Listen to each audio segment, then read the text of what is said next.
Alone from glen to glen I go, from dell to dell I look, through valleys green and deserts dry, over cliffs steep and high.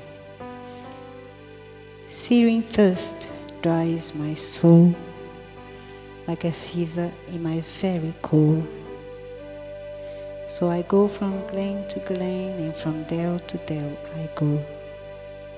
And I move from life to death, from every corner of the earth, carry memories within me, memories of love, hate and sin.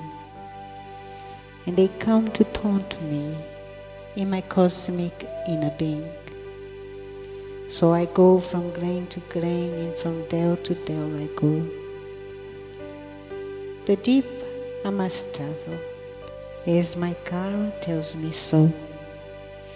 I hear the spheres singing as the morning cool dew brings. Soothing sounds from far above, burning in the divine love. So I go from glen to glen, and from dell to dell I go. The king said, "Why do you weep, Azita? Is my son's future so distressful to you?" Azita said, "No, my lord. What I have told to you is true, for this child will know greater glory. If I weep, it's for myself.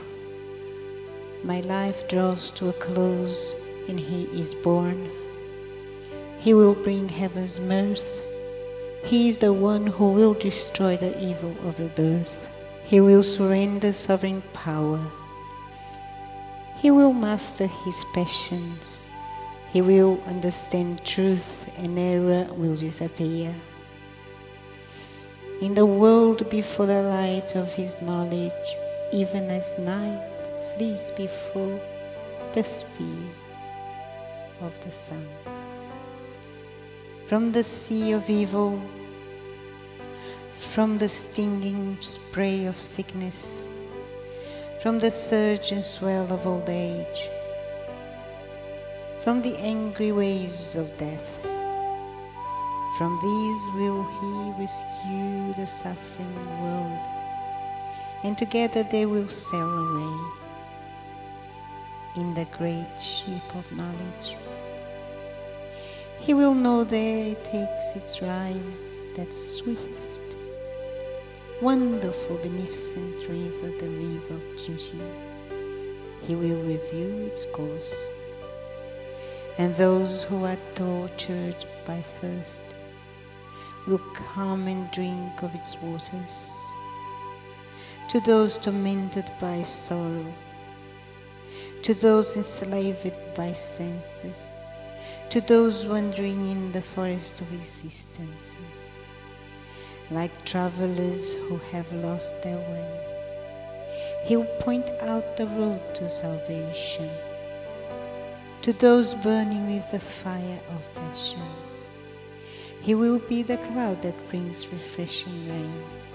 Armed with the true law, he will go to the prison of desires, where all creatures languish, and he will break down the evil gates. For he who will have perfect understanding will set the world free. Therefore do not grieve, O king. He alone is to be pitied, who will not hear the voice of your son, and that is why I weep.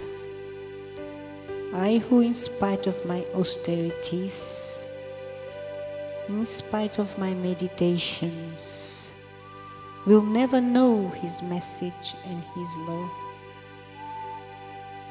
Yes, even he is to be pitied who ascends to the loftiest gardens of the sky.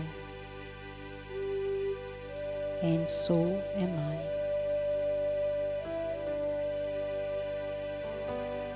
Yes, even he is to be pitied who ascends to the loftiest gardens of the sky. And so am I.